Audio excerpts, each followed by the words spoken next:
Praise the lord. Shalom everyone my dear brothers and sisters. ఇంతకుముందు నేను ఒక video చేశాను, దాంట్లో ఒక మాట చెప్పాను. ఏమని చెప్పాను అంటే, practice should be done what ever Abraham done in the old testament.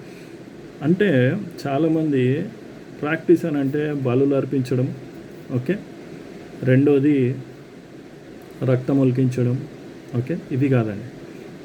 ఆయన చేసిన ప్రతి విషయం అంటే దేవునికి చూపించిన obedience, the fear of God, the love of God and the way he has approach to God. ఈరోజు చాలామంది ఆ ప్రాక్టీస్ లేదండి. సేమ్ ప్రాక్టీస్ యేసుక్రీస్తు కూడా అదే చేశాడు. ఓకే, ఓల్డ్ టెస్టిమెంట్లో ఉన్న ప్రతి ప్రాక్టీసు దేవుడు యేసుక్రీస్తు అన్నీ ఓల్డ్ టెస్టిమెంట్ నెరవేర్చడానికి, అందులో ఉన్న లేఖనాలు నెరవేర్చడానికి, ప్రతిది కూడా దేవుని చిత్తము, నా తండ్రి చిత్తాన్ని నెరవేర్చడానికే వచ్చాను అని చెప్పారు. సో తండ్రి చిత్తం ఏంటి అంటే, పాత నిబంధనలు ఉన్న గ్రంథము అంతా కూడా తండ్రి చిత్తమే వాళ్ళు చేసుకుంటూ వచ్చారు కదా.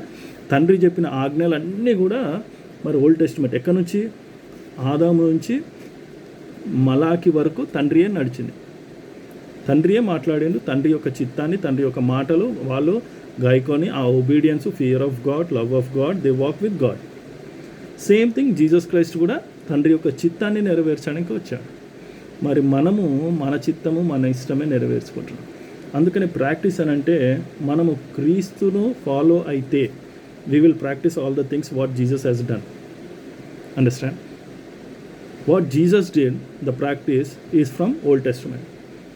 The same practice we should do. దశమ భాగం ఇవ్వండి అని అంటే అది పాత నిబంధన, మాకు అవసరం లేదు అని అంటారు. ఎప్పుడు దశమ భాగం గురించి మాట్లాడతారంటే, no need to worry, we are happy, no need to give the దశమ భాగం. బట్ కొత్త నిబంధన గ్రంథంలో మరి అపోస్తుల దగ్గర ఆస్తులు అమ్ముకొని తీసుకొచ్చి కాళ్ళకాడ పోసారండి. వద్దామా? ఎందుకు? పరిచర్య కొరకు, మీ పెట్రోల్ ఖర్చుల కొరకు, మీ తిండి కొరకు, మీరు తిరుగుతున్న ప్రతి విషయంలో మా ఆస్తులు అమ్మి ఇదండి మీ ఖర్చుల కొరకు అని కాళ్ళకాడ పోసారు. మరి పని చేద్దామా? ఏది బెస్ట్? దశమ భాగం బెస్టా, ఆస్తులు అమ్ముకొని వచ్చి కాళ్ళకాడ పోద్దాం? ఏదో మీరే డిసైడ్ కానీ. యేసుక్రీస్తు కూడా ఇచ్చాడండి ఇన్కమ్ ట్యాక్స్ ఇచ్చాడు. చూడండి, బైబిల్లో చూడండి, చేప కడుపులోకి వెళ్ళిపోయి తీసుకురాపో అని అన్నాడు. నేను ఇవ్వడం నాకు, I'm not a labour or else I'm not a slave అని అన్నాడు. He's the king.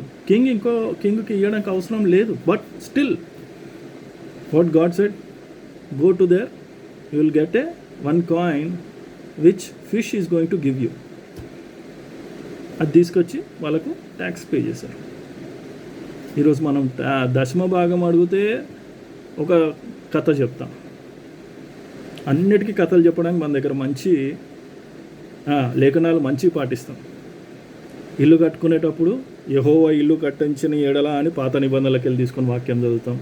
పిల్లల గురించి అడిగితే పాత నిబంధన కీర్తనల నుంచి తీసి బహుమానము, పిల్లలు దేవుడిచ్చి బహుమానం అని పాత నిబంధనలు. ఇవన్నీ కావాలా బ్లెస్సింగ్స్ పాత నిబంధనలు. కానీ దశమ భాగం దగ్గరకు వచ్చారికి ఏమయ్య గారు పాత నిబంధన దశమ భాగం ఇయ్యొద్దన్నాడు, యేసుక్రీస్తు నూతన నిబంధన లేదు కదా అని మాత్రం గొప్పగా చదివి మాకే చెప్తుంటారు సేవకులకు. అన్నీ మీ చేతిలోనే ఉంటే మరి బ్లెస్సింగ్స్ ఎందుకు దొరకలేవండి మనకు? Why we are missing the blessings? Why we are still, నేను కూడా అడుగుతాను, నా విషయంలో కూడా మెన్షన్ చేసుకున్నాను, why we are still not receiving the blessings? Why we are in the same position?